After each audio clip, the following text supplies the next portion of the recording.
ದೇವರ ಪರಿಶುದ್ಧ ನಾಮಕ್ಕೆ ಸ್ತೋತ್ರವಾಗಲಿ. ದಿನದ ದೇವರ ವಾಕ್ಯ ಪೌಲನು ರೋಮಾಪುರದವರಿಗೆ ಬರೆದ ಪತ್ರಿಕೆ 10ನೇ ಅಧ್ಯಾಯ 18ನೇ ವಚನ. ಸಾರುವವರ ಧ್ವನಿಯು ಭೂಮಿಯಲ್ಲೆಲ್ಲ ಪಸರಿಸಿತು, ಅವರ ನುಡಿಗಳು ಲೋಕದ ಕಟ್ಟಕಡೆಯವರೆಗೂ ವ್ಯಾಪಿಸಿದವು. ದೇವರ ನಾಮಕ್ಕೆ ಸ್ತೋತ್ರವಾಗಲಿ. ಈ ವಾರ್ತೆಯಲ್ಲಿ ದೇವರು ನಮಗೆ ತಿಳಿಸುತ್ತಿದ್ದಾರೆ, ಸುವಾರ್ತೆಯು ಲೋಕದ ಕಟ್ಟಕಡೆಯವರೆಗೂ ಸಾರಲ್ಪಟ್ಟಿದೆ. ಕಿವಿಗೆ ಬಿದ್ದದ್ದು ನಿಶ್ಚಯ, ಆದರೆ ನಾವು ಕೇಳಿಯೂ ಕೇಳದವರ ರೀತಿಯಲ್ಲಿ ನಿಂತು ಬಿಟ್ಟಿದ್ದೇವೆ. ದೇವರು ತನ್ನನ್ನು ತಾನು ಬರಿದು ಮಾಡಿಕೊಂಡು ಶಿಲುಬೆಯಲ್ಲಿ ತನ್ನ ಪ್ರಾಣವನ್ನು ಕೊಟ್ಟು ಆತನು ಪುನರುತ್ಥಾನ ಹೊಂದಿ ಈಗಲೂ ನಮ್ಮೊಂದಿಗೆ ಜೀವಿಸುತ್ತಿದ್ದಾರೆ. ಈ ವಾಕ್ಯ ನಮ್ಮ ಕಿವಿಯಲ್ಲಿ ಬಿದ್ದದ್ದು ನಿಜ.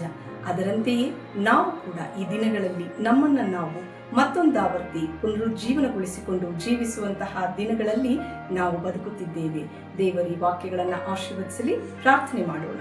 ಪರಿಶುದ್ಧನು ಪರಿಶುದ್ಧನು ಭೂಪರಲೋಕಗಳ ಒಡೆಯನೂ ಆದ ನಮ್ಮ ಪರಮ ತಂದೆಯೇ, ಅಪ್ಪ, ನಮ್ಮ ಕಿವಿಗಳಲ್ಲಿ ಕರ್ತನೆ ಈ ಸುವಾರ್ತೆಯು ಬಿದ್ದದ್ದು ನಿಜ ಸ್ವಾಮಿ. ಆದರೆ ಕರ್ತನೆ, ಕೇಳದ ರೀತಿಯಲ್ಲಿ ನಿಂತು ಬಿಟ್ಟಿದ್ದೇವೆ. ನಮ್ಮನ್ನು ಮನ್ನಿಸಿರಿ, ಮತ್ತೊಂದಾವರ್ತಿ ನಮ್ಮೆಲ್ಲರನ್ನ ಆತುಕೊಂಡಿರಿ. ಈ ದಿನವನ್ನು ಆಶೀರ್ವದಿಸಿಕೊಟ್ಟಿದ್ದೀರಿ ಅಪ್ಪ.